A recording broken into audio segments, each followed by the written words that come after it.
तो साथियों नमस्कार। साथियों, आज पश्चिम बंगाल से जो खबर निकलकर सामने आई है उसने टीएमसी के अंदर एक ऐसा भूचाल ला दिया है कि बड़े बड़े नेता जो है वो कैमरे के सामने आने से पूरे तरीके से बच रहे हैं।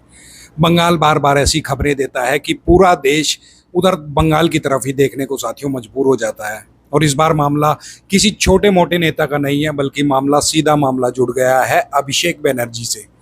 जी हाँ, वही अभिषेक बनर्जी जिनके बारे में बंगाल में कहा जाता था कि बिना उनकी मर्जी के एक पत्ता भी नहीं हिलता है। वही अभिषेक बनर्जी जिनके घर के बाहर पुलिस नहीं बल्कि सत्ता का आतंक खड़ा रहता था।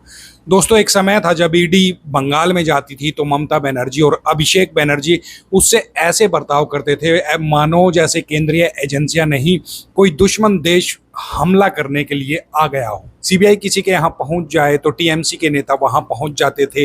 ईडी दस्तावेज उठाए तो बीच में घुसकर उसको रोक दिया जाता था, अधिकारियों को घेर लिया जाता था, भीड़ इकट्ठा कर दी जाती थी। और आज वही बंगाल पुलिस, जिसे कभी टीएमसी का पॉलिटिकल टूल कहा जाता था, वही पुलिस अभिषेक बनर्जी के घर पर घुस गई है। दोस्तों, ये कोई सामान्य विजिट नहीं थी। इतनी भारी संख्या में पुलिस पहुंची कि इलाके के लोगों के वहां पर होश ही उड़ गए थे। 188A हरीश मुखर्जी रोड यानी अभिषेक बनर्जी का आवास, पूरा इलाका पुलिस छावनी में वहां पर तब्दील हो चुका था। और सबसे बड़ी और मुख्य बात यह थी कि पुलिस खाली हाथ बिल्कुल भी वहां से वापस नहीं लौटी। सूत्र बताते हैं कि मॉनिटर वहां से उठाकर ले जाए गए, दस्तावेजों को समेटा गया, दस्तावेजों को जब्त किया गया, कुछ इलेक्ट्रॉनिक उपकरण भी पुलिस अपने साथ वहां से लेकर गई है। अब आप जरा सोचिए, जिस आदमी के घर के बाहर पहले बैरिकेटिंग देखकर लोग रास्ता बदल लेते थे, आज उसी आदमी के घर के बाहर से पुलिस सामान उठाकर ले जा रही है। राजनीति में इसे कहते हैं समय का पलटना, मतलब समय जो है यू टर्न मार चुका है। दोस्तों, पूरा मामला अवैध निर्माण और संपत्तियों से जुड़ा हुआ बताया जा रहा है। कोलकाता नगर निगम ने नोटिस भेजा था, पूछा गया क्या निर्माण की अनुमति इस बिल्डिंग की ली गई थी, क्या नक्शा पास करवाया गया था, क्या नियमों का पालन किया गया था। लेकिन जवाब कोई भी साफ साफ नहीं मिला। उल्टा 10 दिन का समय और मांग लिया गया। अरे भाई, जब सत्ता थी तब तो कानून जेब में लिए आप लोग घूमते थे, आज अचानक आपको नियमों की याद आने लगी। अरे दोस्तों, यहीं से कहानी और ज़्यादा ये दिलचस्प हो जाती है, क्योंकि बंगाल में वर्षों से विपक्ष आरोप लगाता रहा है कि सिंडिकेट राज का सबसे बड़ा राजनीतिक संरक्षण उन्हें यहीं पर सरकार द्वारा, सत्ता द्वारा मिलता है। कटमनी, ठेके, भूमि कब्जा, अवैध निर्माण, गायों की अवैध स्मगलिंग, हर जगह एक नाम की फुसफुसाहट होती थी और वो नाम था अभिषेक बनर्जी। अब पहली बार ऐसा लग रहा है कि सिस्टम की परतें धीरे धीरे खुलनी शुरू हो गई है। और सबसे मजेदार बात, टीएमसी की तरफ से वैसी दहाड़ अब बिल्कुल भी नहीं सुनाई दे रही है जो पहले सुनाई देती थी। ना सड़क पर भीड़ दिखाई दे रही है, ना लोकतंत्र खतरे में है वाला ड्रामा भी कहीं पर दिखाई दे रहा है, ना ही एजेंसियों को धमकी दी जा रही है। क्यों? क्योंकि इस बार मामला बहुत ज्यादा गंभीर दिखाई दे रहा है। दोस्तों, राजनीति में सबसे खतरनाक समय वो होता है जब सत्ता का डर खत्म हो जाए और कानून का डर शुरू हो जाए। आज बंगाल में वही दृश्य सबको दिखाई दे रहा है और सवाल अब पूरा देश पूछ रहा है, आखिरकार अभिषेक बनर्जी के घर से ऐसा क्या मिला है कि बंगाल पुलिस सीधे उनके घर के अंदर घुस गई। ये बड़ा टेढ़ा सवाल है। दोस्तों, अब कहानी का दूसरा और सबसे मजेदार हिस्सा समझिए, क्योंकि राजनीति में जब जमीन खिसकने लगती है ना, तो नेता भाषण कम और सोशल मीडिया पर ड्रामा ज्यादा करते हुए आपको अक्सर दिखाई देने लग जाते हैं। आज टीएमसी की हालत बिल्कुल वैसी ही दिखाई दे रही है जिस पार्टी के नेता कभी कहते थे कि बंगाल में वही होगा जो ममता बनर्जी चाहेगी। आज वही लोग ट्विटर, इंस्टाग्राम और डिजिटल ट्रेंड्स के सहारे अपनी राजनीति बचाने में फिलहाल लगे हुए दिखाई दे रहे हैं। और दोस्तों, सबसे बड़ी बात, अब टीएमसी खुलकर तथाकथित कॉकरोच जनता पार्टी जैसे डिजिटल नैरेटिव्स को सपोर्ट कर रही है। जी हाँ, आपने बिल्कुल सही सुना है। राज्यसभा सांसद डेरेक ओबरायन जो है वो खुद ट्वीट करके कहते हैं कि टीएमसी नेतृत्व युवाओं के इस डिजिटल आंदोलन के साथ बिल्कुल पक्के तरीके से खड़ा है। मतलब अब बंगाल की सबसे बड़ी पार्टी जिसने 15 साल तक सत्ता चलाई, वो अब ऑनलाइन मीम्स और ट्रेंड्स के भरोसे राजनीति बचाने निकली है। अरे वाह दोस्तों, डेरेक ओब्रायन का ट्वीट तो और भी ज्यादा मजेदार था। उन्होंने लिखा कि ममता बनर्जी और अभिषेक बनर्जी दोनों कॉकरोचों के प्रति अपना पूरा समर्थन व्यक्त करते हैं। अब आप समझिए कि ये वही टीएमसी है जो कभी खुद को बंगाल की शेरनी और युवराज बताते थे। ये वही टीएमसी है साथियों। आज हालत ये हो चुकी है, कि कॉकरोचों के सहारे इमोशनल नैरेटिव वहां पर बनाया जा रहा है। और दोस्तों ये सिर्फ डेरेक ओब्रायन तक सीमित बिल्कुल भी नहीं रहा है। महुआ मोइत्रा को ही आप देख लीजिए, वो इंस्टाग्राम पर खुशी मना रही है कि कॉकरोच जनता पार्टी का अकाउंट फिर से एक बार एक्टिव हो गया है और 22.8 मिलियन व्यूज उसके हो चुके हैं। उन्होंने भी सोचा चलो खोया हुआ समय वापस लाते हैं। अरे भाई, आप देश की राजनीति कर रहे हो या सोशल मीडिया के इन्फ्लुएंसर आप बन गए हो? क्यों इतनी बेचैनी है आपके अंदर, क्यों इतना डर है?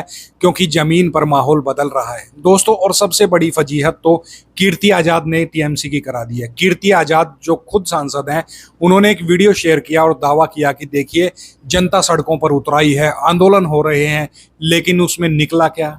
कुछ भी नहीं। कम्युनिटी नोट्स ने उसकी पोल खोल दी। पता चला कि वो वीडियो किसी आंदोलन का नहीं है, बल्कि असम के प्रसिद्ध गायक जुबिन गर्ग की अंतिम यात्रा का वो वीडियो है। मतलब पूरी फजीहत हो गई डेरेक ओब्रायन की। एक अंतिम यात्रा को आंदोलन बताकर वो जो भ्रम फैलाने की कोशिश कर रहे थे, वो सब चकनाचूर हो गया। साथियों, अब आप खुद सोचो, राजनीति का स्तर कितना कितना नीचे गिर चुका है, बहुत ज्यादा नीचे गिर चुका है। और सबसे मजेदार बात, फैक्ट चेक होने के बाद भी उस पोस्ट को उनके उस पेज से हटाया नहीं गया। यानी झूठ फैलाओ, पकड़े जाओ, फिर लगे रहो, फिर पकड़े जाओ, फिर लगे रहो, यही सिलसिला चलाते रहने की कोशिश चल रही है। दोस्तों यही वजह है कि जनता अब टीएमसी के नैरेटिव पर बिल्कुल भी भरोसा नहीं कर पा रही है। पहले लोगों में डर था, लोग खुलकर बोलते नहीं थे, लेकिन अब बंगाल के अंदर ही खुद लोग कह रहे हैं कि टीएमसी के पास जवाब खत्म हो चुके हैं। इधर अभिषेक बनर्जी के घर पर पुलिस पहुंच रही है, उधर सोशल मीडिया पर कॉकरोच ट्रेंड जो है उसको चलाया जा रहा है।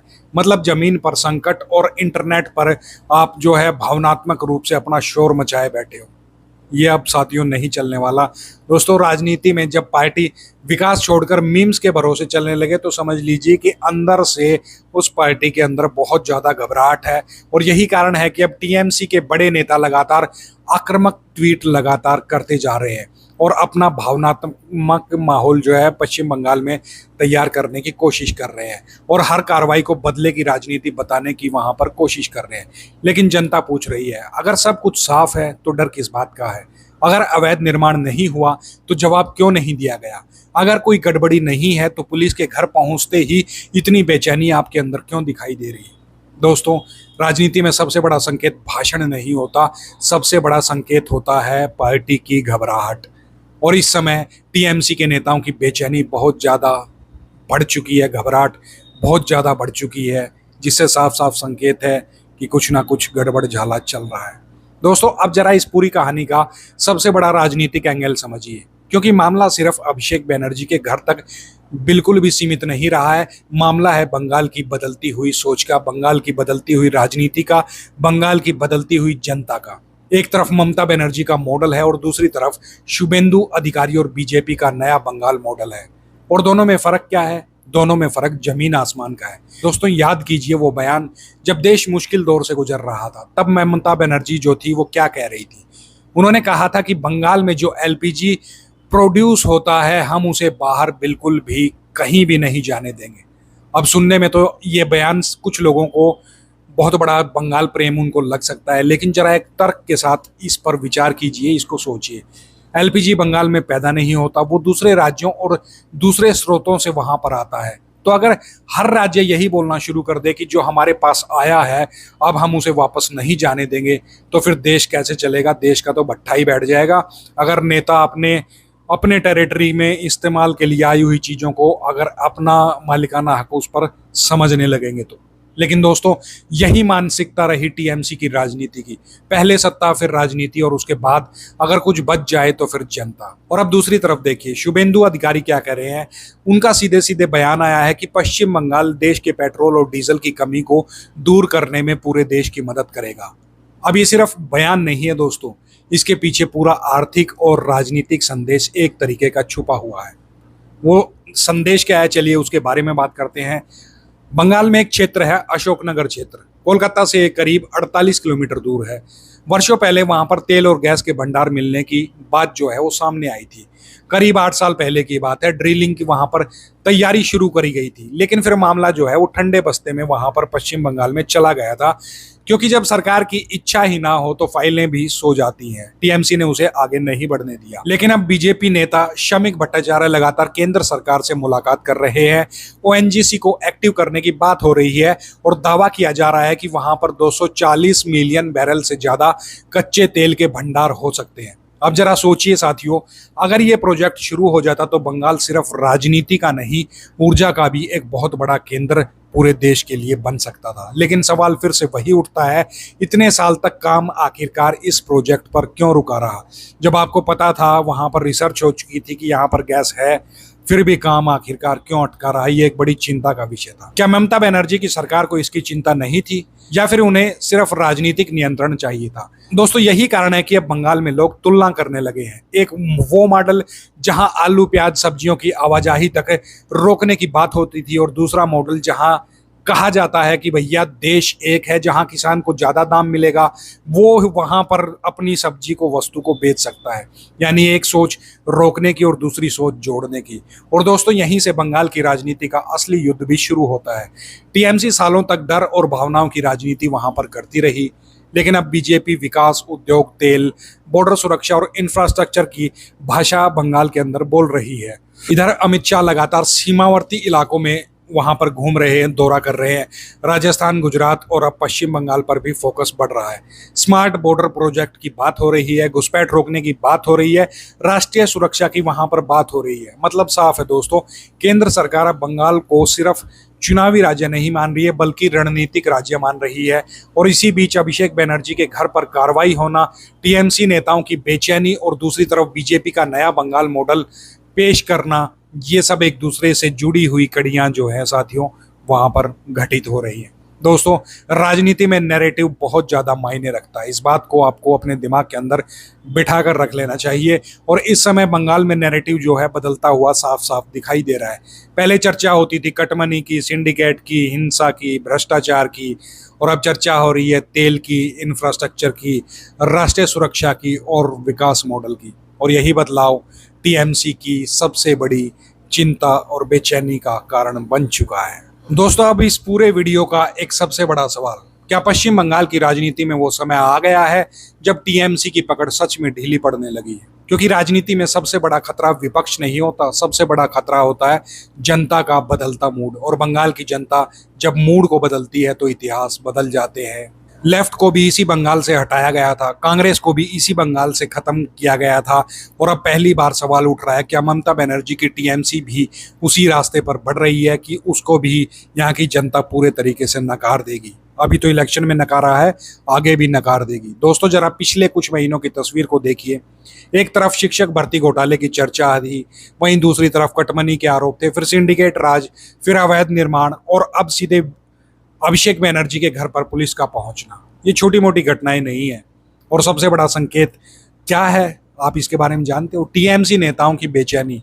मैं बार बार क्यों बात ये कर रहा हूं? क्योंकि वहां पर वाकई में उनमें बेचैनी की और बौखलाहट नजर आ रही है। क्योंकि जब नेता चिल्लाने लगे, जब डर की कार्रवाई हो, लोकतंत्र पर हमला बताने लगे, जब सोशल मीडिया पर लगातार भावनात्मक नैरेटिव चलाने लगे, तो समझ लीजिए कि अंदर कहीं ना कहीं उसके अंदर डर बैठ चुका है। और आज वही हो रहा है। ममता बनर्जी जो कभी विपक्षी दलों को तवज्जो तक नहीं देती थी, आज इंडिया गठबंधन की वो लगातार बात करने लगी है। और मजेदार बात, कांग्रेस के नेता राशिद अल्वी तक इस पर तंज कस रहे हैं। वो कह रहे हैं जब ममता बनर्जी सत्ता में थी तब उन्हें गठबंधन की बिल्कुल भी याद नहीं आई, अब मुश्किल में आई है तो सबको साथ लेकर चलने की ममता बनर्जी बात कर रही है। मतलब विपक्षी खेमे में भी अब टीएमसी की हालत देखकर विपक्षी खेमा भी जो है मजे लेने लगा है टीएमसी का। और दोस्तों, सबसे दिलचस्प बात, टीएमसी के भीतर से वैसी आक्रामक ऊर्जा अब नहीं दिख रही है जो पहले दिखाई देती थी। पहले क्या होता था, एक नोटिस आता था, सैकड़ों कार्यकर्ता सड़क पर उतर जाते थे, प्रदर्शन करने लगते थे और चीजों को अपने काबू में करने की कोशिश करने लगते थे। लेकिन अब नेता ट्वीट कर रहे हैं, इंस्टाग्राम पर पोस्ट डाल रहे हैं और डिजिटल ट्रेंड्स के सहारे माहौल को बनाने की लगातार कोशिश कर रहे हैं। क्यों? क्योंकि जमीन पर गणित पूरे तरीके से बदल रहा है। जनता समझदार हो चुकी है। बंगाल के गांव में, छोटे शहरों में युवा वर्ग के बीच एक ही सवाल लगातार उठ रहा है, इतना पैसा आखिरकार टीएमसी के पास कहां से आया, नेताओं के पास कहां से आया? और दोस्तों, जब जनता सवाल पूछना शुरू कर देती है तब सबसे मजबूत सरकार की नींव भी हिलने शुरू हो जाती है। इधर बीजेपी लगातार राष्ट्रीय सुरक्षा पर फोकस बढ़ा रही है और बीजेपी लगातार बंगाल को रणनीतिक राज्य की तरह पेश कर रही है। मतलब साफ है, 2026 का बंगाल चुनाव सिर्फ राज्य का चुनाव नहीं रहने वाला था, ये राष्ट्रीय राजनीति का सबसे बड़ा रण क्षेत्र जो है वो बन चुका है। और इसी बीच अभिषेक बैनर्जी के घर की कार्रवाई, मॉनिटर जब्त होना, दस्तावेजों का उठाए जाना, टीएमसी नेताओं की घबराहट, ये सब मिलकर एक बड़ा संकेत दे रहे हैं कि बंगाल की जनता, वहाँ की सरकार, वहाँ की पुलिस अब बदल चुकी है। टीएमसी को अब समझदारी भरे फैसले लेने की जरूरत है। आज बंगाल में पहली बार ऐसा टीएमसी को लग रहा है, उसको एहसास हो रहा है कि हालात अब जो है पश्चिम बंगाल के अंदर बदल चुके हैं। जय हिंद साथियों, कमेंट में जय श्री राम जरूर लिखना। मिलते हैं आपसे अगले ऐसे ही की जानकारी वाले वीडियो के साथ। तब तक अपना ख्याल रखिएगा। जय श्री राम।